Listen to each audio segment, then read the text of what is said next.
జాతకం చెప్పిన పంతులు గారు అమూల్యను పక్కకి పిలిచి, అమూల్యకి ఏమని చెప్తాడంటే, "అమ్మా, పార్థు గారు నన్ను బెదిరించి, భయపెట్టి, వాళ్ళ అమ్మా, నాన్నల అక్క జాతకం బాగాలేదని, దోషం ఉందని, వాళ్ళ చేత ఇటువంటి పనులు చేయించమని, నన్ను చంపేస్తానని బెదిరించి మరీ చేశాడమ్మా.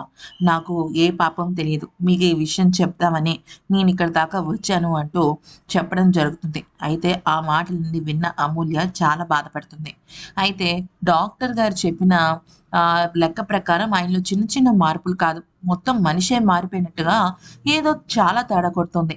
ఆయనకిచ్చిన మందుల కోర్సు కూడా అయిపోయింది. అయినా తనలో కనీసం 1% కూడా మార్పు రాలేదు ఎందుకని అంటూ ఆలోచిస్తూ ఉంటుందనమాట.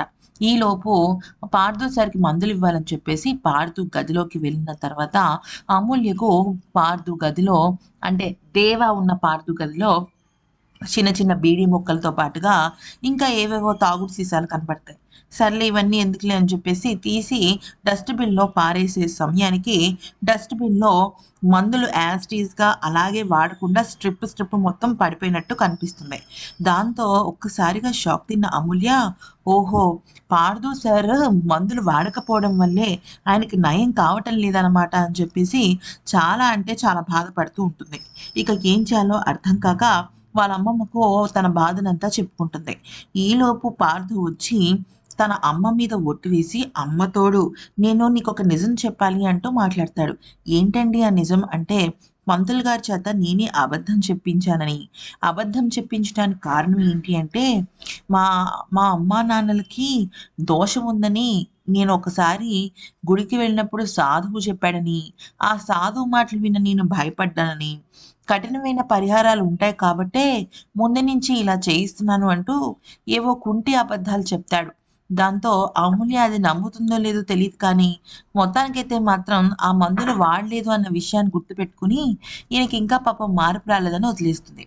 అయితే పంతులు గారి చేత నేనే అబద్ధం చెప్పించా అన్న విషయం ఈ దేవ ఎందుకు బయట పెడతాడంటే, వీళ్ళిద్దరూ మాట్లాడుకోవడం వెనక నుంచి దేవ చూసేస్తాడనమాట. అది తెలుసుకొని అలా మాట్లాడతాడు. ఈలోపు ఈ దేవ స్కూల్‌కి రావడంతో స్కూల్‌లో ఉన్న వాళ్ళందరూ పరిగెడుతుంటారు. ఎందుకలా పరిగెడుతున్నారు అనంటే, "ఏమీ లేదు, మీరు చెవుల్ని అలా గట్టిగా కొడుతుంటే నరాలు జివ్వుమంటున్నాయని, మా వల్ల కాదని, మమ్మల్ని వదిలేయమని" అంటాడు. అందరూ అంటారు. దాంతో ఇక ఈ దేవ ఏమంటాడంటే, "అలా అయితే ఎలా కుదురుతుంది? అయినా ఈరోజు నేను మీకోసం ఇద్దరిని స్వీపర్‌లని తీసుకొచ్చానని" వాళ్ళ అమ్మ కీర్తనలిద్దరిని కూడా స్కూల్ ఊడ్చే స్వీపర్‌ల కింద మార్చేస్తాడు.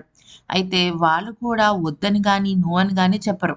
ఇక ఆ ఆ ఫోటోలు, వీడియోలు తీస్తూ అటు సుభాషిణి చేత, ఇటు కీర్తన చేత మొత్తం స్కూలంతా కూడా ఊడిపిస్తాడనమాట. ఒక పనివాళ్ళు చేసే పని మనిషిలాగా. ఇది చూసి కూడా అమూల్య షాక్ అవుతుంది. ఈలోపు వివిఎం ఇంటర్నేషనల్ స్కూల్‌కి చాలామంది పెద్దవాళ్ళొచ్చి అంటే స్కూల్ పిల్లల తల్లిదండ్రులొచ్చి, "ఈ స్కూల్‌లో ఫీజులు తగ్గిస్తే తగ్గించారు. లేకపోతే మేము టీసీ తీసుకొని వెళ్ళిపోతాం" అని చెప్పేసి చెప్పడం జరుగుతుంది. మొత్తానికైతే మాత్రం దేవ పెడుతున్న టార్చర్‌కి సుభాషిణి, కీర్తనలు ఔట్ అయిపోతున్నారు.